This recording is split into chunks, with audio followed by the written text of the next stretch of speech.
নমস্কার বন্ধুরা, simply home making এ আপনাদের সকলকে স্বাগত। বাঙালির সবথেকে প্রিয় মাছের রেসিপি নিয়ে আজকে হাজির হয়ে গেছি। এখন আমের সিজন চলছে, আম আর মাছের কম্বিনেশনে আজ আমি একটি রেসিপি নিয়ে চলে এসেছি, যার নাম হচ্ছে আম কাতলা। তাহলে চলুন আজকের এই আম কাতলা রেসিপিটা দেখে নেওয়া যাক। আম কাতলা বানানোর জন্য সবার প্রথমে লাগবে কাতলা মাছ। এখানে আমি 4 পিস কাতলা মাছ ভালো করে ধুয়ে পরিষ্কার করে নিয়ে নিয়েছি। এবার আমি এতে নুন হলুদ দিয়ে ভালো করে মেখে নেব। এখানে আমি সামান্য একটু নুন আর অল্প হলুদ দিয়ে মাছটাকে মেখে নিচ্ছি।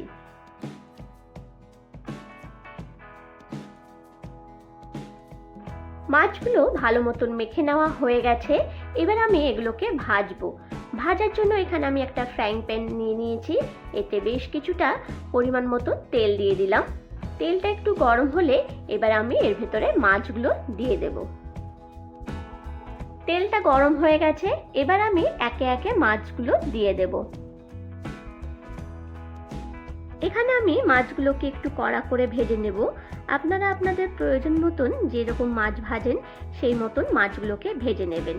এবার আমি এগুলোকে ভালো করে উল্টে পাল্টে ভালো মতন ভেজে নেব।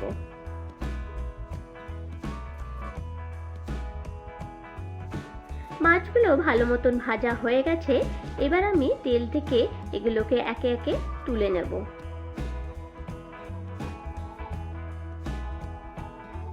মাছটা তুলে নেওয়ার পর যে অবশিষ্ট তেলটা থাকলো সেই তেলের ভিতরে আমি দিয়ে দেব একটা বড় দেখে পেঁয়াজ গ্রেট করে নেওয়া। পেঁয়াজটা কিন্তু ভালো করে ভেজে নিতে হবে। আমি আগের রেসিপিতেও বলেছি পেঁয়াজটা কিন্তু ভাজা খুবই একটা গুরুত্বপূর্ণ বিষয়। পেঁয়াজটা যত ভালো করে ভাজা হবে রান্নার টেস্টটাও কিন্তু তত ভালো হবে। পেঁয়াজটা ভালো মতন ভাজা হয়ে গেছে, এবার আমি এর ভেতরে দিয়ে দেব 2 টেবিল স্পুন আদা বাটা। আদাটা দেওয়ার পর একটু ভালো করে কষিয়ে নিতে হবে। আদার একটা কাঁচা গন্ধ থাকে, সেই গন্ধটা যাতে চলে যায় তাই একটু আমি আদাটাকে কষিয়ে নিচ্ছি।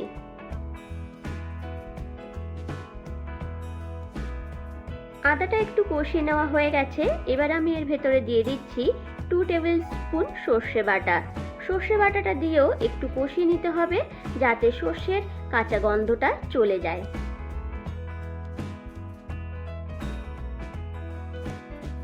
সর্ষেটা বাটার পর আমি এখানে ছেঁকে নিয়েছি, আর সর্ষে বাটার সময় দুটো কাঁচা লঙ্কা আর একটু নুন দিয়ে বেটে নিয়েছি। নুন দিয়ে আর কাঁচা লঙ্কা দিয়ে সর্ষে বাটলে পরে সর্ষের তেতে ভাবটা থাকে না। আর এর ভেতরে আমি দিয়ে দিলাম স্বাদ মতো নুন আর একটু হলুদ। এবার আমি এটাকে কষিয়ে নেব। সর্ষেটা কষানো হয়ে গেছে, এবার আমি এর ভেতরে কাঁচা আম দিয়ে দেব, যেটা আমি আগে থেকে কেটে রেখেছিলাম। আমি এখানে 4 টুকরো কাঁচা আম দিয়ে দিচ্ছি। আমগুলো ভীষণ টক, তাই আমি এখানে 4 পিস আম ইউজ করেছি। আপনারা যদি এর থেকে বেশি পরিমাণে টক খান তাহলে এখানে আরো আম অ্যাড করতে পারেন। আমগুলোকে একটু কষিয়ে 1 থেকে 2 মিনিট ঢাকা দিয়ে রেখে দেব। 2 মিনিট হয়ে গেছে, এবার আমি ঢাকাটা খুলে নেব। এবার আমি এতে অ্যাড করে দেব জল। এখানে আমি 1 কাপের একটু বেশি জল অ্যাড করব। এবার আমগুলোকে একটু সেদ্ধ করে নিতে হবে। আমি এখানে একটা ঢাকা দিয়ে দেব। যতক্ষণ না পর্যন্ত আমগুলো সেদ্ধ হচ্ছে ততক্ষণ ঢাকা দিয়ে সেদ্ধ করে নিতে হবে। এবারে ঢাকা খুলে দেখে নেব আমগুলো সেদ্ধ হয়েছে কিনা।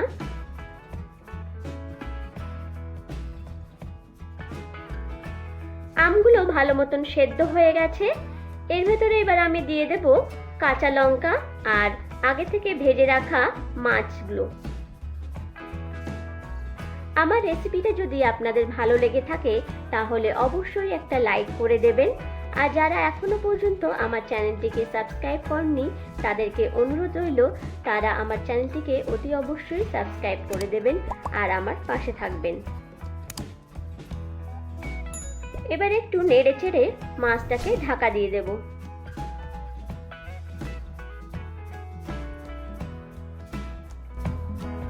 ঢাকাটা খুলে দেখে নেব রান্নাটা হয়েছে কিনা।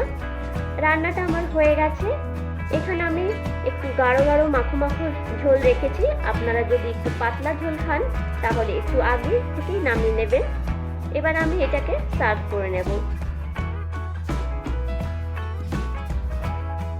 এই রেসিপিটা আপনারা বাড়িতে অতি অবশ্যই ট্রাই করুন। আর আপনাদের এই রেসিপিটা কেমন লাগলো আমাকে অবশ্যই কমেন্টের মাধ্যমে জানান। গরম গরম ভাতের সঙ্গে আম কাতলা পরিবেশন করুন।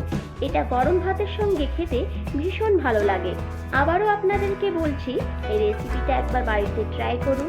গরমকালে এই আম কাতলা খেতে ভীষণভাবে ভালো লাগে। আজকের মতো নমস্কার। আবারও আপনাদের সামনে একটি নতুন রেসিপি নিয়ে আবারও হাজির হব।